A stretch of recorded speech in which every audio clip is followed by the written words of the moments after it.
Year. We are so thankful you all be here. It truly is a blessing for us to be in the house of God and to give praises and honor that is due Him. Can you imagine a more blessed way to be surrounded by believers, like-minded people? I pray we're like-minded people because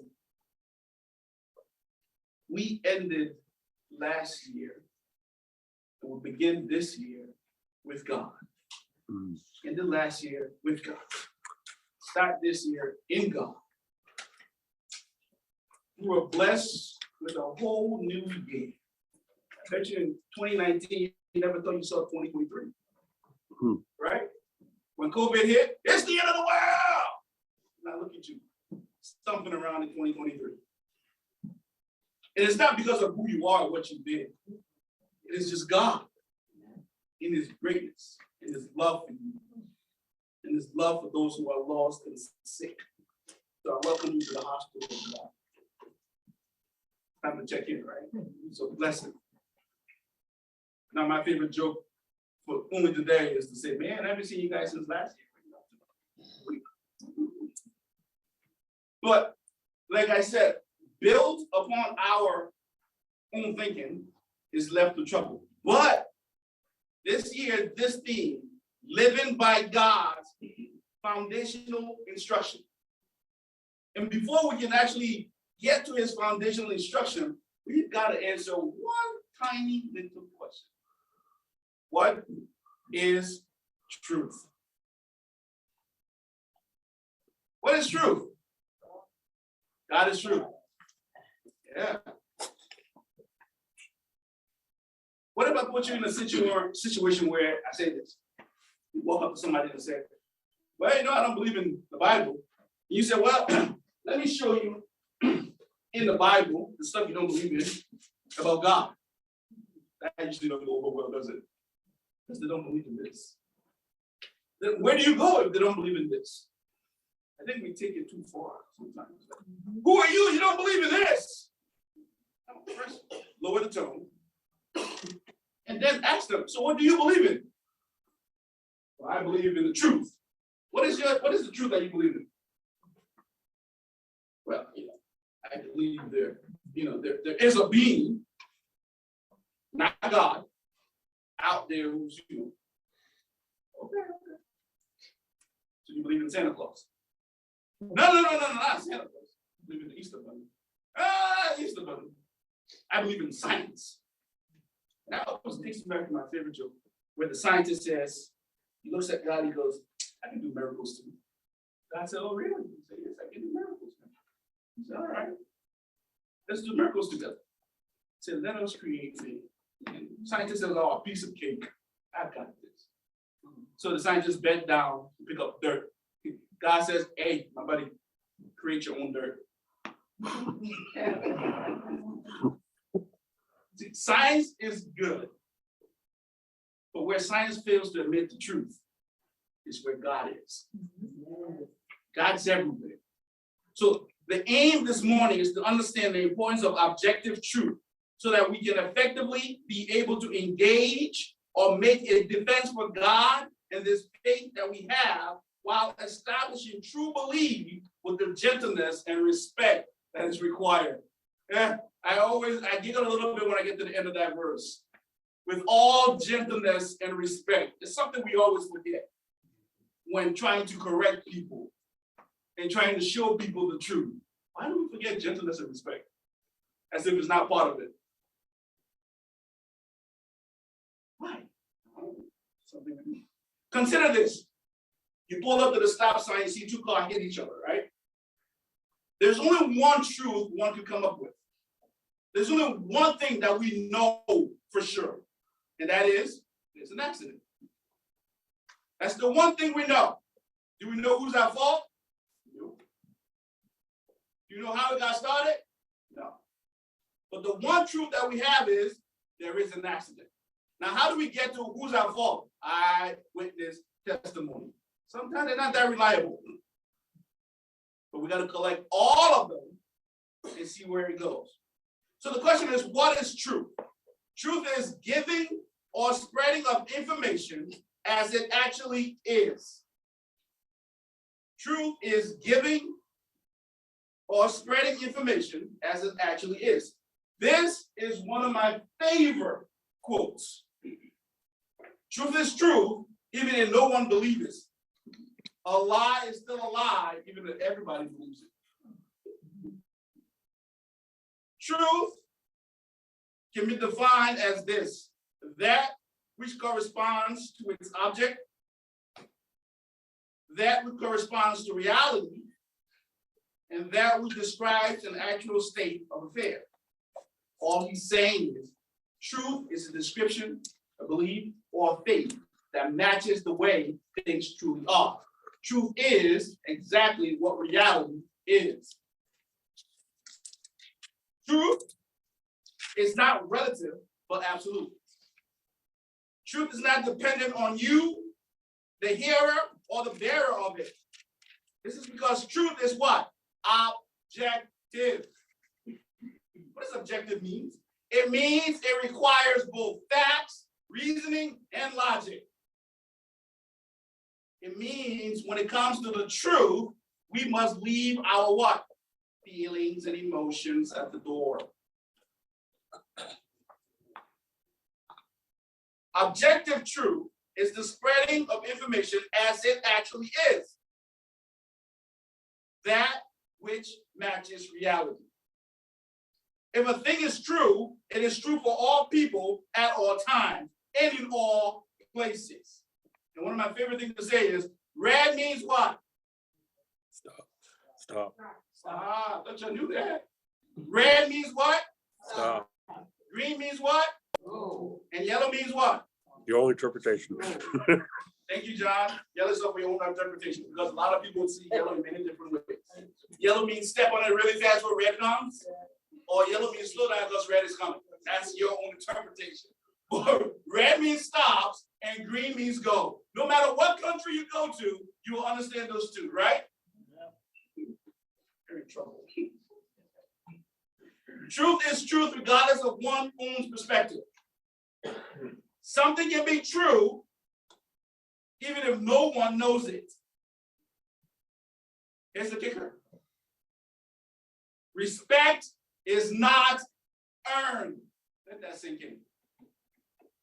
Your whole life, you've been taught what? You have to earn it. You have to earn that respect. Your whole life, you've been taught that. You need to earn my respect, as if I am the standard for respect. In the military, I was taught you need to earn respect. When you earn respect, people will respect you. In 1 Peter chapter 2, verse 16 to 18, listen. He starts out by saying, act as free men and do not use your freedom as what? A covering for evil, but use it as a bondslave of God. 17 is where it kicks you. 17 says, honor all people. What do who don't like me? Honor all people. What about the one who disagree with me? Honor all people. What about the one who don't believe in God? Honor all people. But they need to earn it. Honor all people. Love the brotherhood. Fear God. Honor the king. 7, be submissive to your masters with all respect, not only to those who are gentle, but also to those who are what? Unreasonable. And we know a lot of unreasonable people. Some of us are unreasonable. Amen. But we still have to honor all people. There's a key phrase when it comes to the respect for others. Not just those who are good and gentle, but those who are also unreasonable. Honor who? All people. All people includes everybody. Now think about this. How many times are we gentle, kind, and respectful to those who are unreasonable to us? No. To those who don't agree with us. You gotta be an idiot not to agree with me. Those who don't agree with our belief. Kind of stupid to believe in something you don't see. To those who are not kind to us. To those we don't agree with their life choices. Oh, you're going to hell. To those who are older. How about to those who are younger? One of my favorite phrases I always hear is, "You're a young man. You understand when you get to that." There's no age which you reach in maturity just clear. There isn't.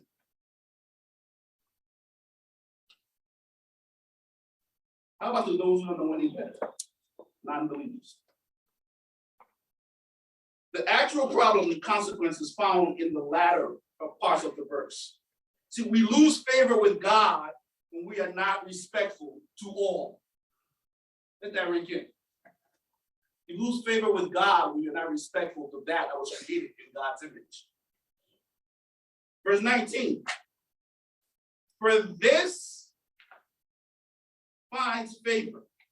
For if we act of conscience towards God, a person bears up under sorrow when suffering unjustly.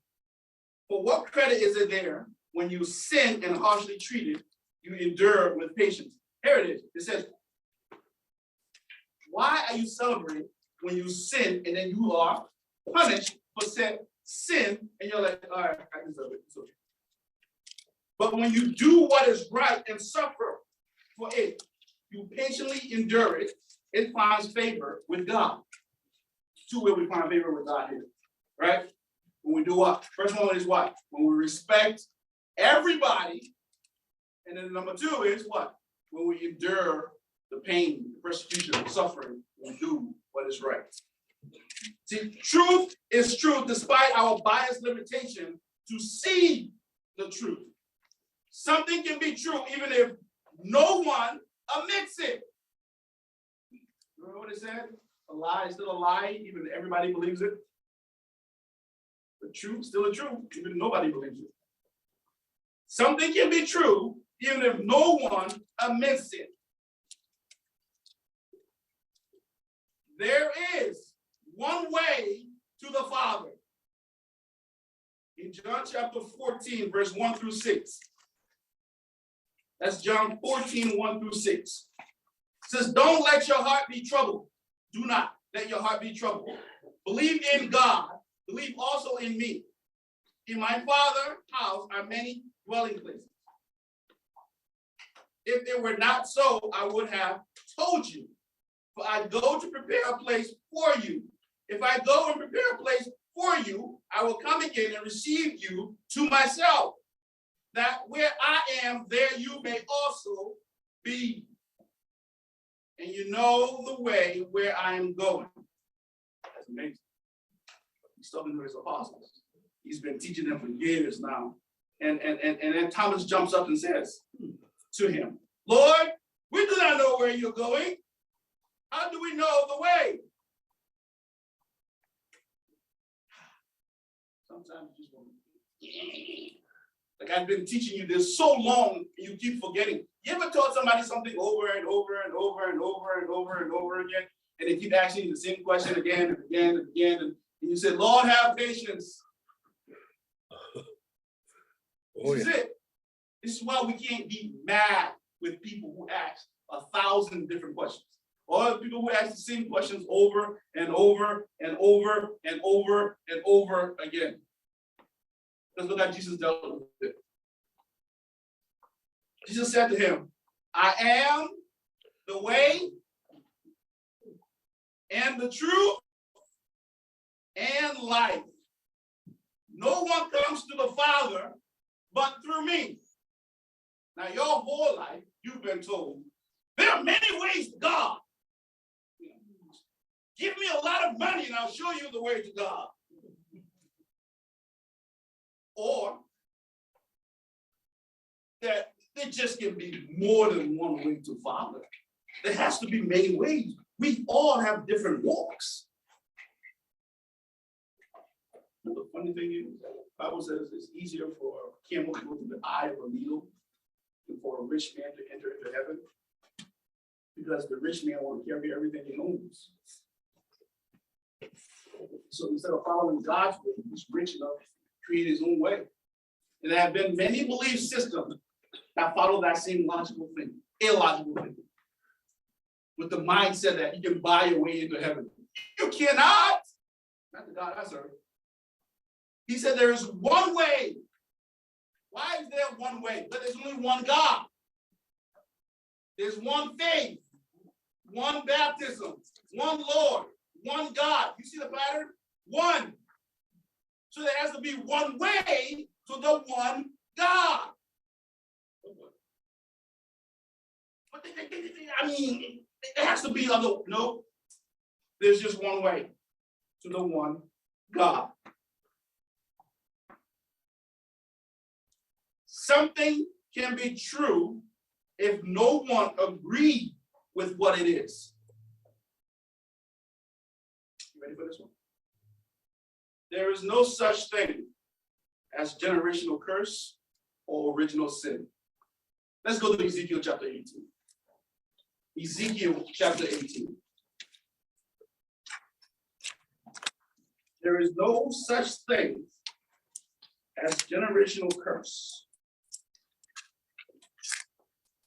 The sins of the father does not fall on the son. The sin of the mother does not fall on the son. The sin of my great grandfather does not fall on me.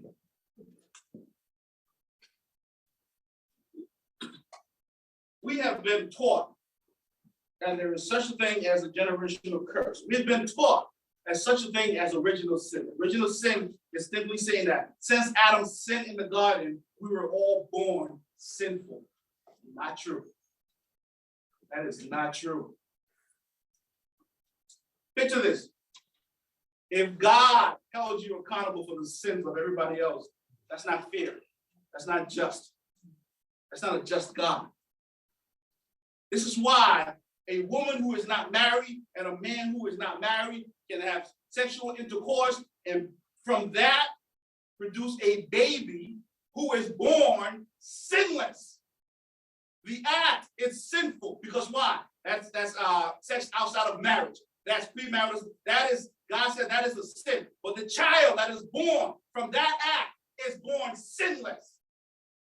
That's the just God we serve. I am not responsible for the sins of other men. Take a deep breath. Whew. I am only responsible for the stupid things I do. Another deep breath, because I'm an idiot.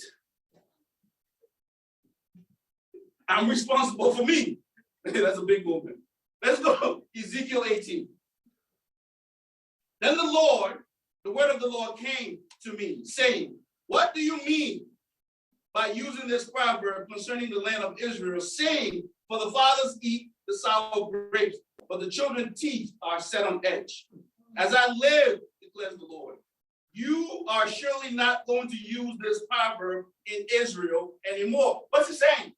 He's saying, if the father sinned, the son will bear the sin of the father. That's what he said. When the father eats the sour grape, the son teeth is on edge. He eats on the sour, you don't like it. So the son will not bear the sins of the father. And God is telling Ezekiel, this will not be. This is the thought process they had. You imagine walking around thinking, man, Josh's a sinful man. I got to bear Josh's sins with my sin. So I already started with a sin. And he's telling them that this will not be anymore. Behold, all souls are mine. The soul of the Father as well as the soul of the Son is mine.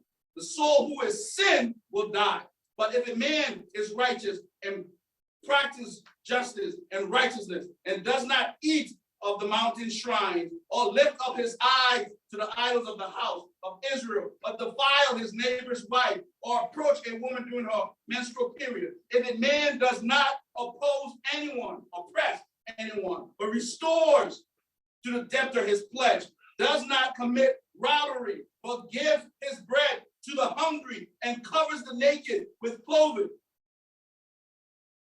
If he does not lend money on interest or take increase, if he keep his hands from iniquity and executes true justice between man and man, if he walks by my statute and my ordinances as to deal faithfully, he is righteous and will surely live, declares the Lord. See what he said? If he lives by my law, he will live righteously. 10. Then he may have a violent son who sheds blood, who does any of these things to another, though he himself did not do any of these things. This is, he even eats the mountain shrine and defiles his neighbor's wife, oppresses the poor and needy, commits robbery, does not restore a pledge, but lifts up his eyes to the idols and commits abomination. He lends money on interest and takes increase. Will he live? He will not live. He has committed all the abomination. He will surely be put to death. His blood will be on his own head.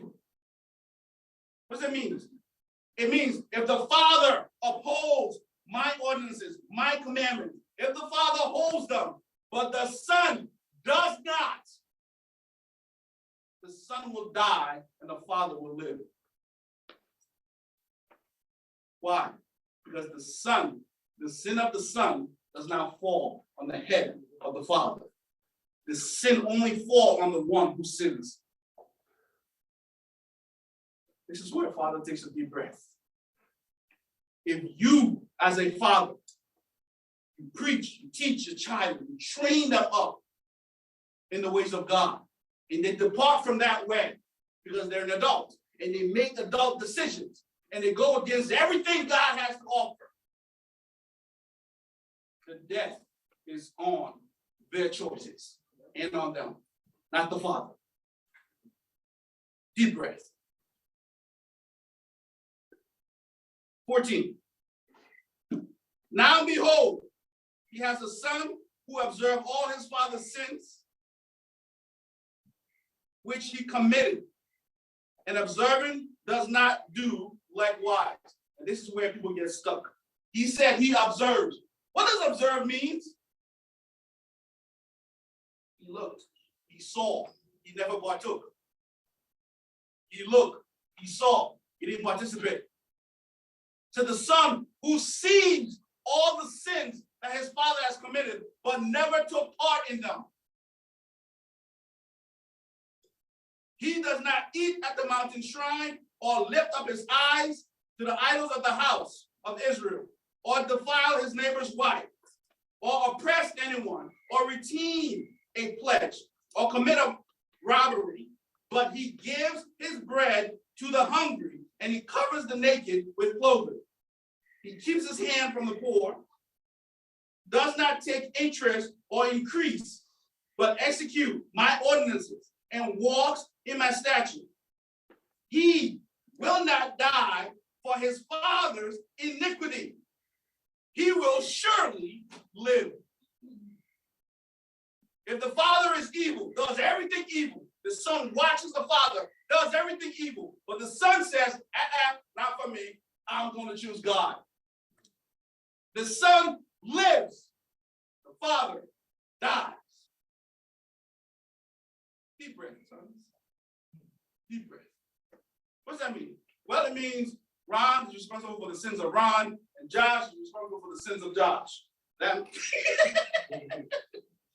it means Josh does not carry Ron's sins with him. Ron carries his own sins with him. Josh creates his own sin. Therefore, Josh is responsible for Josh's sins. Deep breath. See how that works? Well, almost there. 18. As for his father, because he practiced extortion rob his brother, and did what was not good among his people, behold, he will die for his iniquity. Yet you say, why should the son not bear the punishment for the father's iniquity? When the son has practiced justice and righteousness, and observed all my statutes and done them, he shall surely live. The person who sinned will what? Die. The son will not bear the punishment of the father's iniquity, nor will the father bear the punishment for the son's iniquity. The righteousness of the righteous will be upon himself, and the wickedness of the wicked will be upon himself. If you do righteous things, the righteousness of the Lord will be upon you. If you do wicked things, the wickedness and the punishment will be upon you. Here's the deep breath. Fathers, mothers, if you raise your children in any way according to the way of God by his commandments, if you follow his commandments and you raise them up in the way so when they grow up, they depart from that way because they're adults making adult decisions about their adult lifestyle that they chose to live. If they make these choices, it is not on you. Deep breath for the parents. You're not held responsible for the sins of another adult who chooses to sin. Whether it's by a lifestyle choice, whether it's by whatever they want to do away from God, they're responsible for that sin. Children, deep breath.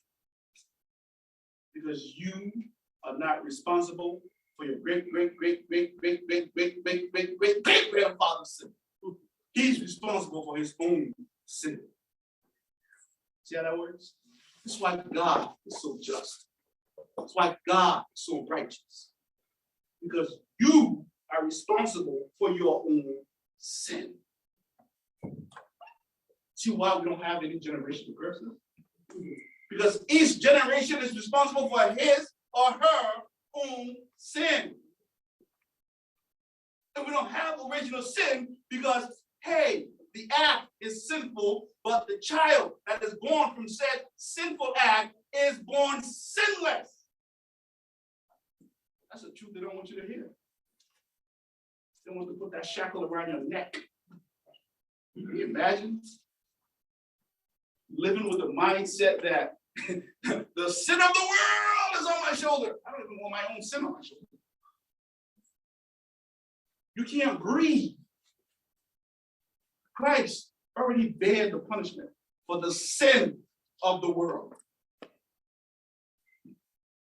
You are responsible for your own sin. Stop blaming your grandfather. Blame yourself and your lack of knowledge because you want to be emotionally charged. See, that's what the truth is. The truth happens. Christ said the truth shall what? Don't believe it? Christ said the truth shall what? Set you free. Now, let's say it like we actually mean it. Christ said the truth shall Set you free. The truth shall set you free. You need to always be those who are willing to hear God's truth. The truth of his word, the truth of his commandments, all those things you need to hear. We're going to stop here. Next week, we're going to dive deeper into this concept. The idea that the word of the Lord came to him. That's a beautiful thing, isn't it? He was coming to God with this idea that the son needs to bear the punishment of the father. God said, not my baby. And he told them this beautiful story that should give you a breath of fresh air.